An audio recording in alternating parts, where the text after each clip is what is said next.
అఖిల భువన దీపం భక్తచిత్తాబ్జసూర్యం సురగుణమునిసేవ్యం తత్వమస్సాదిలక్ష్యం హరిహరసుతమీశం తారక బ్రహ్మరూపం శబరిగిరినివాసం భావయే భూతనాదం. స్వామి శరణమయ్యప్ప. ప్రియమైన ఆత్మబంధువులారా, ఆశ్రితం వారి సౌజన్యంతో మనం ఈ భక్తి అనేటువంటి కార్యక్రమాన్ని మనం నిర్వర్తించుకోవటం జరుగుతుంది. ఈ భక్తి అనేటువంటి కార్యక్రమంలో మనం కథలు అనేటువంటిది అధవమైనటువంటి విషయం. అధపాతాళ లోకంలో ఉన్నప్పుడు అప్పుడు మాత్రమే కథలు అనేటువంటి వినాలి అనేటువంటి విషయాన్ని ఆర్యులు అనేటువంటి వాళ్ళు చెప్పేటువంటి ముఖ్యమైన విషయం. జ్ఞానులు కథలు వింటూ కాలక్షేపణం చేయరు అని చెప్పేసని చెప్పుకొస్తూ ఉంటారు. ఈ యొక్క గృహస్థులు అయినటువంటి సంసారంలో సారవంతమైనటువంటి దానిలో నిస్సారం కాదు, సారవంతమైనటువంటి సంసారంలో ఉన్నటువంటి వీళ్ళందరూ కూడా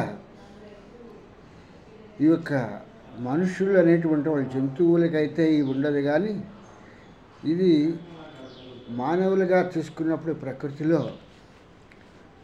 అందరినీ జంతు సంతతికే కిందే తీసుకుంటారు. కానీ నాగరికత లక్షణంలో మానవుడు కొంచెం నాగరికత లక్షణాల్లో ఉండటం మూలంగా మానవుని కొంచెం ఉన్నతమైనటువంటి స్థితిలో తీసుకోవటం మూలంగా ఇక్కడ మానవుడికి చెప్పిన విషయం ఏంటంటే, పూజ అనేటువంటి కార్యక్రమాన్ని ఎలా నిర్వర్తించాలి, దాని మూలంగా చేయటం ఏమిటి అనేటువంటిది.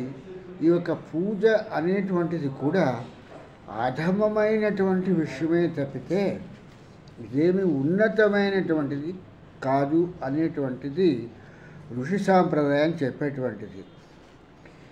అందరూ కూడా అందలం ఎక్కితే మోసేవాళ్ళు ఉండరు అనేటువంటి పద్ధతిలో అందరూ యజ్ఞయాగాది క్రతువులు చేస్తూ కూర్చుండిపోతే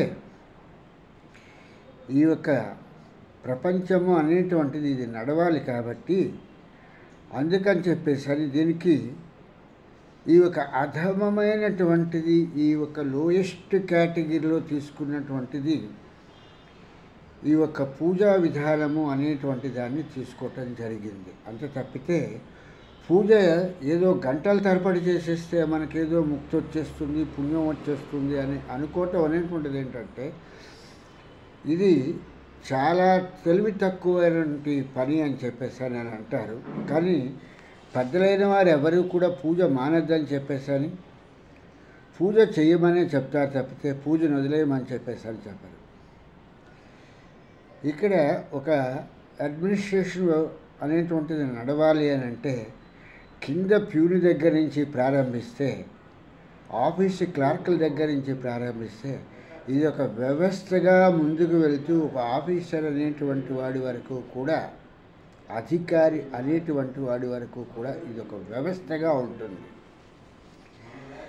ఈ వ్యవస్థ వ్యవహారాలు మనకి అంతుపట్టకుండా ఆఫీసర్ అనేటువంటి వాడు ఒక్కడే, అధికారి అనేటువంటి వాడు ఒక్కడే, వాడు ఒక్కడే అధికారిగా ఉండాలా అని చెప్పని ప్యూన్ అనుకుంటే, ఒక ఫైల్ ఇక్కడి నుంచి అక్కడికి ఇవ్వమంటే వాడు నేను కూడా నీతో పాటు జీతం తీసుకుంటున్నాను, నీ యొక్క ఆఫీసులోనే నేను పనిచేస్తున్నాను, నీ ఉండేటువంటి దగ్గరే నేను ఉంటున్నాను, నువ్వు పీల్చేటువంటి గాలినే నేను పీలుస్తున్నాను, నువ్వేమో లోపల కూర్చుని ఏసీతో ఉన్న గాలి పీలుస్తున్నావేమో, నేను బయట కూర్చుని హాయిగా నేను మామూలు గాలి ప్రకృతి గాలిని పీలుస్తున్నాను అని చెప్పేసి అని అనుకుంటే ఈ వ్యవస్థ ఇటువంటి పరిస్థితిలో కూడా ముందుకు వెళ్ళదు అనేటువంటి విషయాన్ని మనం గ్రహించవలసినటువంటి ముఖ్యమైన విషయం. ఈ విషయాన్ని తీసుకునే కృష్ణ పరమాత్మ భగవద్గీతలో కూడా ఈ యొక్క వర్ణ వ్యవస్థ అనేటువంటి దాన్ని చెప్పడం జరిగింది తప్పితే, అడ్మినిస్ట్రేషన్లో ఎలాగైతే ఈ యొక్క క్యాడర్ అనేటువంటిది ఉంటుందో ఈ యొక్క సమాజంలో కూడా ఇవన్నీ కూడా ఈ వర్ణ వ్యవస్థ అంతా కూడా క్యాడర్ మీద ఆధారపడి ఉంటుంది అనేటువంటి విషయాన్ని మనం గ్రహించాలి తప్పితే దానికి మధ్యలో గోడలు కట్టేసుకుని ఆ గోడల్ని జరపటానికి లేకుండా ఏ వర్ణ వ్యవస్థ వర్ణానిదే అని చెప్పేసరి కూర్చునేటువంటి పని లేదు అనేటువంటి విషయాన్ని మనం బాగా గ్రహించవలసిన విషయము. చదువుకున్నటువంటి అతను ఒక ప్యూన్గా ఉన్నా కూడా అతను డిపార్ట్మెంటల్ ఎగ్జామినేషన్ రాస్తే అతను కూడా ఒక క్లార్క్గా మారటానికి, ఒక గుమాస్తాగా మారటానికి అవకాశం ఉంది. ఒక గుమాస్తా ఒక అధికారి అవటానికి కూడా వ్యవస్థలో ఇటువంటి వెసులుబాట్లన్నీ ఉన్నాయి. ఇవి తెలియకుండా నువ్వు అధికారిగా కూర్చుని నువ్వు చలాయిస్తున్నావు అని చెప్పిన అధికారి మీద మనం తిరుగుబాటు చేస్తున్న మూలంగా ఆ వ్యవస్థ ఏమీ కూడా ఒక్కసారిగా మార్పు చేర్పులు చెందదు అనేటువంటి విషయాన్ని ఇంతింత చదువులు చదువుకున్నటువంటి మనము ఆలోచించవలసిన విషయము. ఇప్పుడు ప్రైవేటు ఉద్యోగాలలో కూడా ఈ సిఏఓ అని ఇలాంటి హయ్యర్ క్యాడర్స్ ఎందుకు చెప్తారంటే ఒకడే సిఏఓ ఉండాలా, ఓ 10 మంది ఉండకూడదా అని అంటే దానికి ఎవరు కూడా సమాధానం ఏం చెప్పగలుగుతాము? ఒక వ్యవస్థ నడవాలంటే ఒకడి చేతితో మాత్రమే నడుస్తుంది తప్పితే ఇద్దరుండి నడపాలనుకుంటే ఆ వ్యవస్థ నాశనం అవుతుంది అనేటువంటి విషయాన్ని పెద్దలు చెప్పినటువంటి విషయము. ఇటువంటి విషయాలన్నింటినీ కూడా మర్చిపోయి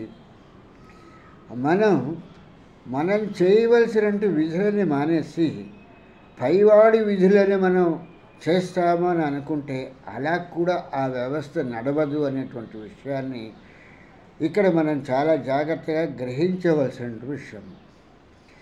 ఎందుకు ఇది చెప్పుకురావాల్సి వస్తుందంటే ఈ కథలు అన్నింటినీ కూడా ఈ యొక్క శౌనకాది మహామునులను గూర్చి, అంటే ఆ మహామునులందరికీ కూడా మహామునులు, వాళ్ళు మామూలు మునులు కాదు, మహామునులు, ఆ ఒక గొప్ప అయినటువంటి ఆ మునులందరినీ కూర్చోపెట్టి సూటుండిట్టని అని చెప్పేసి అని ఏ కథని ప్రారంభిస్తున్నా చెప్పేటువంటి మాట ఈ ఒక్క మాట వస్తుంది. అంటే సూత మహర్షి అనేటువంటి అతను ఈ కథ చెప్పాలి అని అనుకున్నప్పుడు ఎవరికి చెప్తున్నాడు? మహామునులైనటువంటి వాళ్ళు సత్రయాగాలు చేస్తున్నటువంటి వాళ్ళకి చెప్తున్నారు తప్పితే గృహస్థుడినో, వర్ణ వ్యవస్థలో ఉన్నటువంటి బ్రాహ్మణుడినో, వర్ణ వ్యవస్థలో ఉన్నటువంటి రాజును, వర్ణ వ్యవస్థలో ఉన్నటువంటి వైశ్యుడినో, వర్ణ వ్యవస్థలో ఉన్నటువంటి శూద్రుడినో తీసుకుని ఈ కథలని చెప్పటం లేదు. శౌనికాది మహామునులను గూర్చి సూతుండిట్లనియే అనేటువంటి కథ చెప్పడం జరుగుతోంది. ఈ యొక్క భారతం తీసుకున్నా, భాగవతం తీసుకున్నా, ఏది తీసుకున్నా కూడా దాన్ని సూతుడు అనేటువంటి వాడు శౌనికాది మహామునులు అనేటువంటి, అంటే స్కాలర్స్ అయినటువంటి వాళ్ళని కూర్చి చెప్తున్నాడు. ఉదాహరణగా మనం చెప్పాల్సి వస్తే ఒక ప్యూర్గా పనిచేసేటువంటి అతన్ని పిలిచి కాన్ఫరెన్స్కి రమ్మనమని చెప్పేసి మేము ఆర్డర్స్ వేయము. మన కాఫీలు టీలు అందించడానికి మాత్రమే ఆ ప్యూర్ని ఉపయోగించుకుంటాం తప్పితే కాన్ఫరెన్సుల్లోనూ, మీటింగ్లోనూ, సెమినార్లోనూ ఇవన్నీ ఎవరికి? ఒక చదువుకుని ఒక స్కాలర్స్గా ఉన్నటువంటి వాళ్ళకి మాత్రమే ఇవన్నీ కూడా వర్తిస్తాయి తప్పితే ఈ సెమినార్లో మాట్లాడినటువంటిది ఏంటిది? వాడికి పనిచేస్తుంది ప్యూన్కి. ప్యూన్ ఉద్యోగం చేసేటువంటి వాడికి సెమినార్ మూలంగా వచ్చేటువంటిది ఏంటి? ఏమీ లేదు. అదే ఈ సెమినార్ అనేటువంటిది ఎవరికి పెడతాము అని అంటే చదువుకున్నటువంటి వాళ్ళం కాబట్టి ఒక స్థాయిలో ఉన్నటువంటి వాళ్ళకి సెమినార్ అంటారు. ఒక మామూలుగా ఉన్నటువంటి ఉద్యోగస్తులకి పెట్టేటువంటి దాన్నేమో మీటింగ్ అంటారు. ఒక విధమైనటువంటి ఒక క్యాడర్లో అన్నట్టుగా ఒక మిడిల్ కేటగిరీగా ఉన్నటువంటి వాళ్ళ దానికి వచ్చేటప్పటికి దాన్ని ఉపయోగించేటప్పటికీ వేరే పదాలను ఉపయోగించడం జరుగుతూ ఉంటుంది.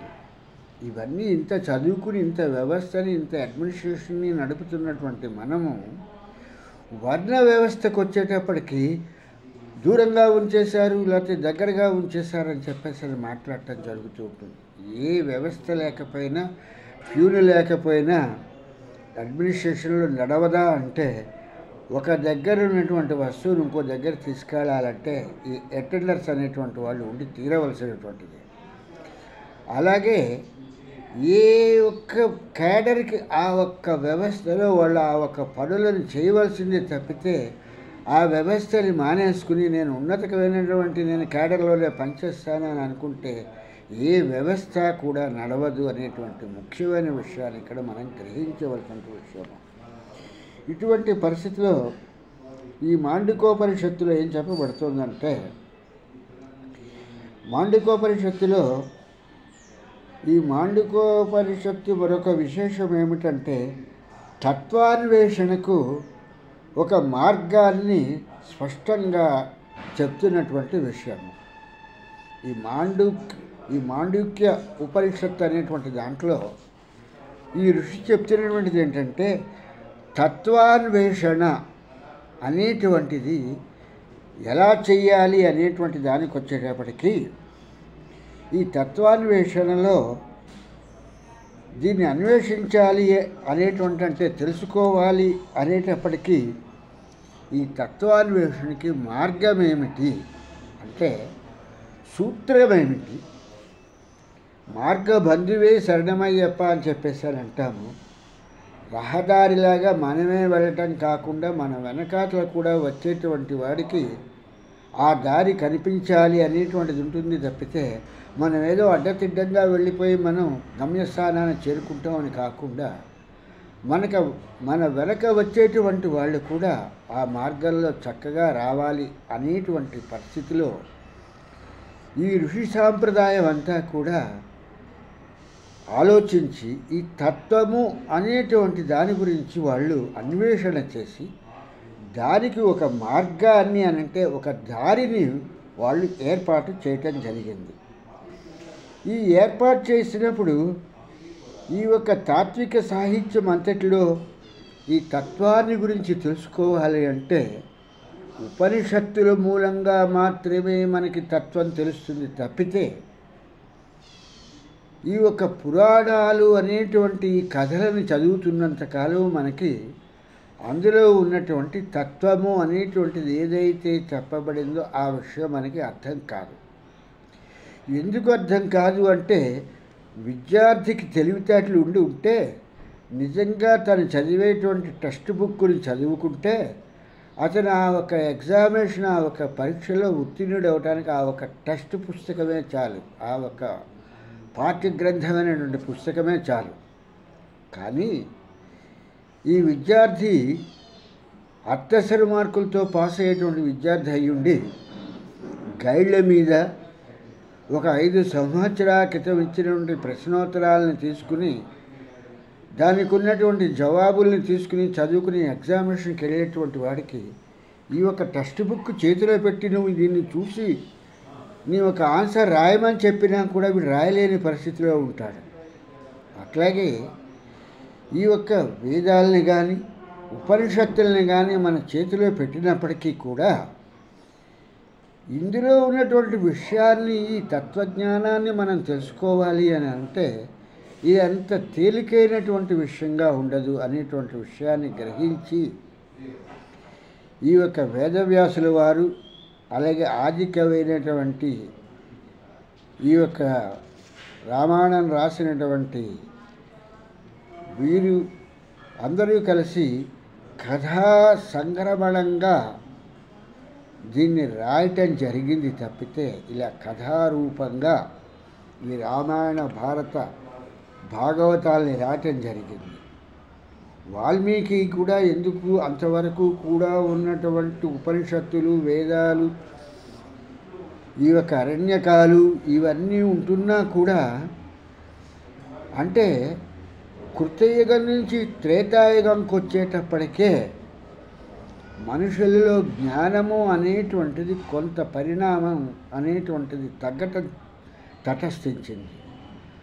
అందుకని అప్పటి వరకు లేనటువంటి ఒక కథాగమనాన్ని తీసుకుని ఆ వేదాన్ని ఈయన రామాయణము అనేటువంటి ఒక గ్రంథం కింద తీసుకుని ఆ గ్రంథంలో ఆయన తీసుకున్నటువంటి మొదటిది ఏంటంటే ఆ అయోధ్యానాథుడైనటువంటి ఆ రాముణ్ణి తీసుకుని అతనికి సంబంధించినటువంటి దాన్ని ఆ ఒక కథాగమనంలో వాటిని ఆయన పేర్కొంటూ తను చెప్పవలసినటువంటి తత్వజ్ఞానమంతటిని కూడా మనకు అందించటం మూలంగా ఈ రామాయణము అనేటువంటి ఈ యొక్క ఆది కావ్యము ఇన్ని యుగాలుగా మనకి అందుబాటులో ఉన్నది అనేటువంటి విషయాన్ని ఇక్కడ మనం గ్రహించవలసినటువంటి ముఖ్యమైన విషయం.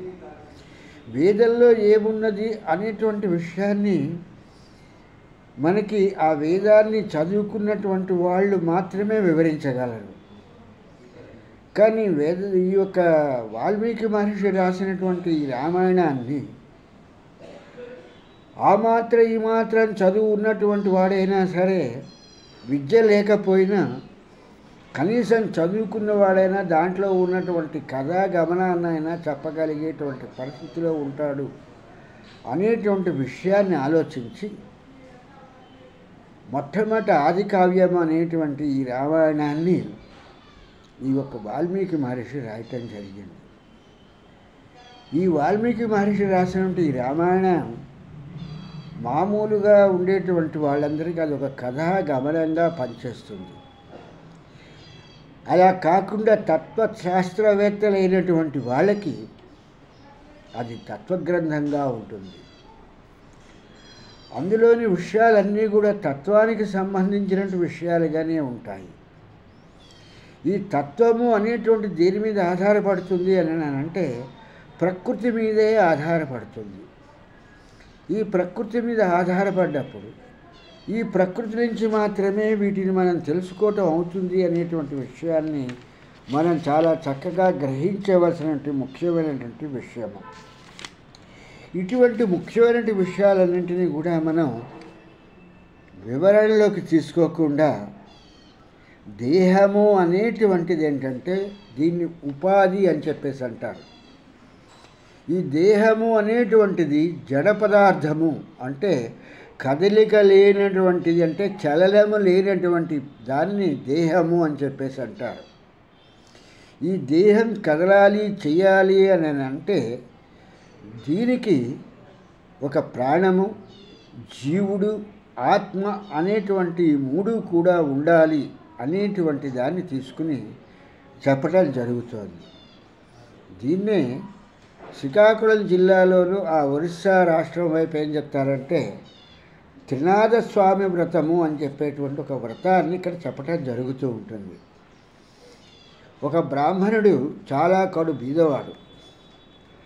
అతనికి ఆర్థికంగా ధనం లేకపోవటం మూలంగా అతను ఆ ఒక్క భిక్షాటన చేసుకుని ఆ భిక్షాటన చేసినటువంటి ఆ ఒక్క బియ్యము వస్తు సంగ్రామంతో అతను వస్తూ ఒక మర్రి చెట్టు కింద కూర్చోవటం జరిగింది.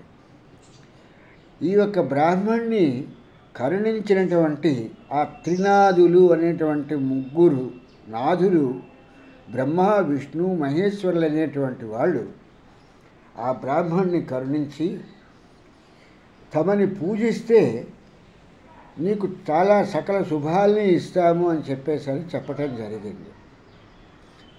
ఆ బ్రాహ్మణుడు అడిగాడు, మిమ్మల్ని నేను ఎలా పూజిస్తాను అని చెప్పేశాను, ఎలా పూజించమంటారు అని. అప్పుడు బ్రహ్మ తను ఎలా పూజించాలి అనేటువంటి విషయాన్ని ఈ బ్రాహ్మణుడికి చెప్పడం జరిగింది.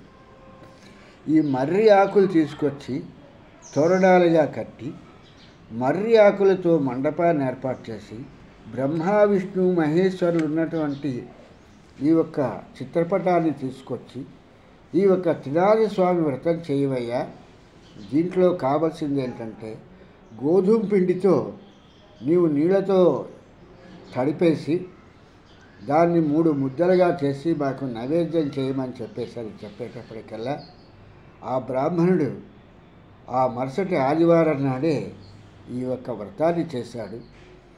అతనికి సకల సౌకర్యాలు అన్నట్టుగా సకల సంపదలు వచ్చాయి అనేటువంటి ఈ కథని మళ్ళీ ఈ కథని కూడా శౌనికాది మహామునులను గూర్చి సూతుడే చెప్తాడు.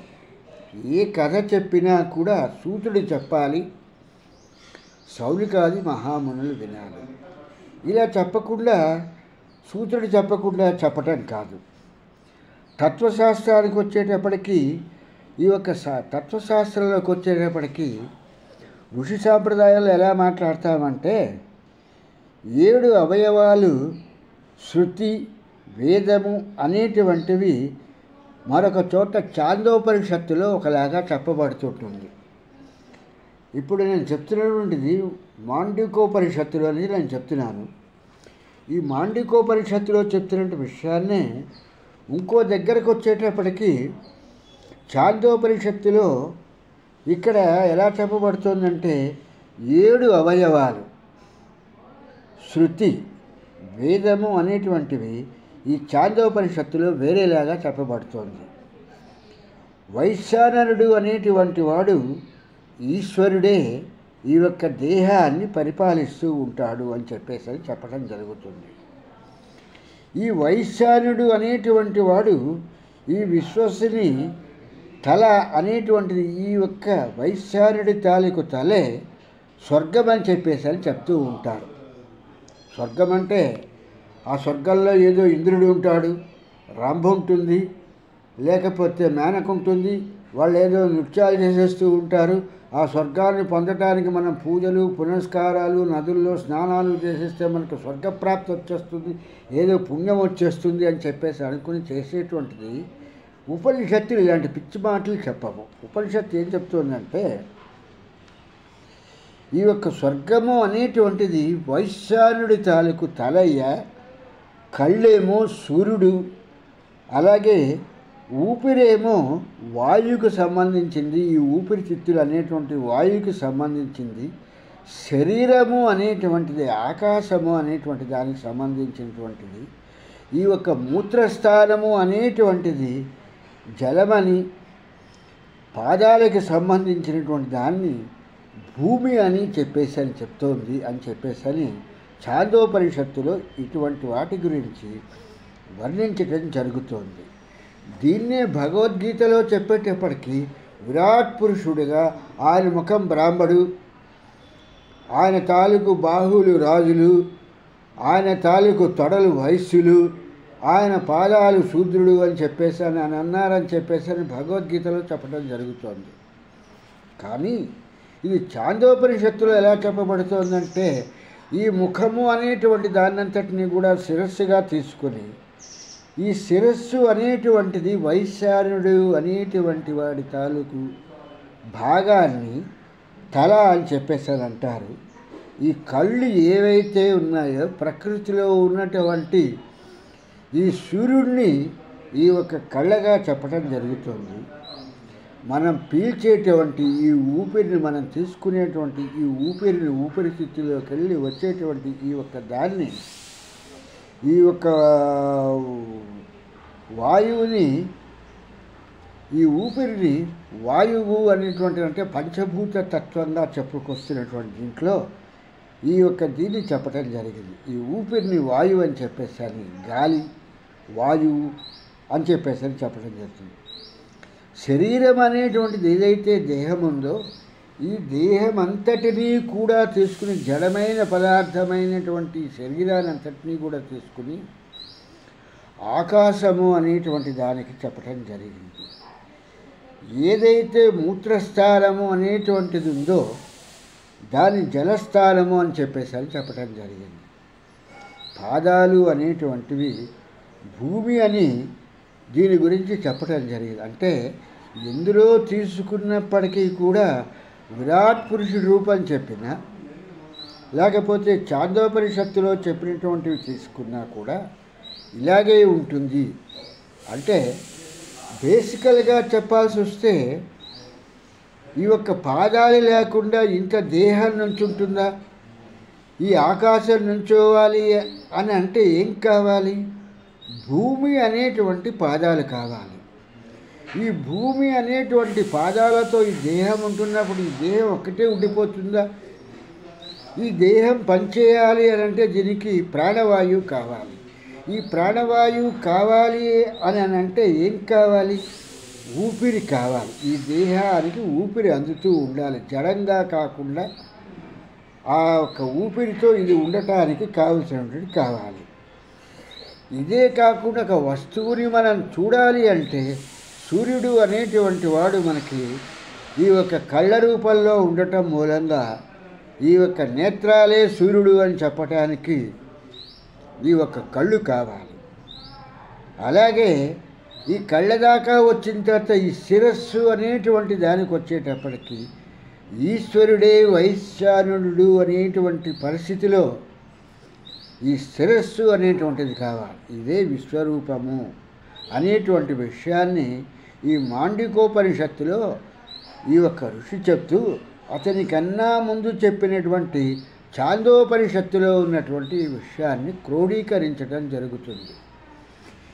ఈ విషయాన్నే భగవద్గీతలో చెప్పేటప్పటికీ ఆయన ముఖంలో బ్రాహ్మణుడు ఉన్నాడు, భుజాల్లో రాజులున్నారు, తొడల్లో వైశ్యులున్నారు, పాదాల్లో శూద్రుడు ఉన్నారంటే శూద్రుడు అనేటువంటి వాడు బేసులో లేకపోతే ఈ మూడు కూడా ఎందుకు పనికిరావు? అంటే వ్యవస్థకి ఇవన్నీ కూడా ఎంత ముఖ్యమైనటువంటివి అనేటువంటి విషయాన్ని ఉపనిషత్తులు చెప్తున్నటువంటిదే తప్పితే ఎవరికి వారు వర్ణ వ్యవస్థలో మేము గొప్ప అని చెప్పేసి అనుకుంటే ఆ వ్యవస్థ కుప్పకూలిపోతుంది తప్పితే ఆ వ్యవస్థ అంటే స్థిరకాలము కూడా ఉండదు అనేటువంటి విషయాన్ని ఈ ఒక ఉపనిషత్తులు ఎంతో చక్కగా మనకి చెప్తున్నటువంటి విషయం. ఈ విషయాలన్నింటినీ కూడా క్రోడీకరించటంలో మనకి సహకరిస్తున్నటువంటి ఋషులు ఈ ఒక మాండూకోపనిషత్తులోను అలాగే మనకి ఈ యొక్క ముండకోపనిషత్తు అని చెప్పేటువంటి ఇంకొక ఉపనిషత్తు ఉంది.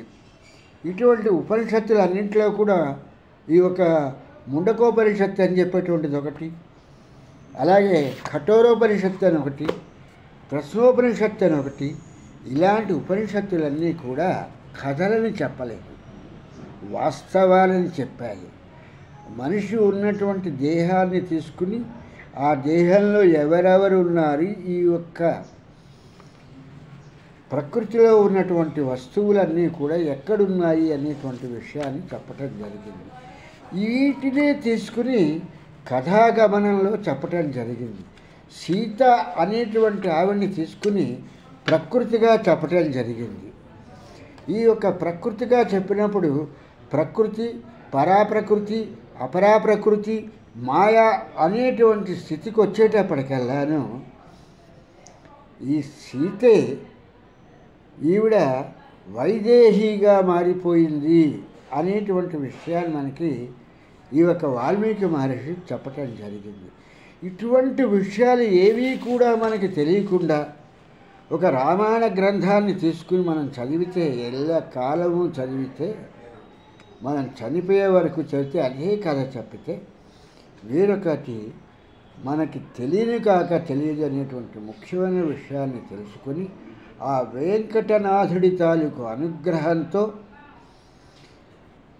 ఆయన యొక్క కృపా కటాక్షాలతో మనకి ఈ యొక్క బ్రహ్మాండమైనటువంటి విద్య, బ్రహ్మ విద్య అనేటువంటి విద్యని తెలిసినటువంటి గురువులు మనకి ఇటువంటి విషయాలన్నీ చెప్పి మార్గబంధువు అయ్యమని మనలో ఉన్నటువంటి తపోశక్తితో ఉద్భవించినటువంటి ధ్యానశక్తితో ఉద్భవించినటువంటి ఆ జ్యోతి అనబడేటువంటి ఆ వెలుగు ఆరాని మనం చూడగలిగేటువంటి స్థితిని ప్రసాదించమని చెప్పేసని ఆ ఒక అయ్యప్పని ప్రార్థిస్తూ స్వామి శరణం, స్వామి శరణం, స్వామియే శరణమయ్యప్ప.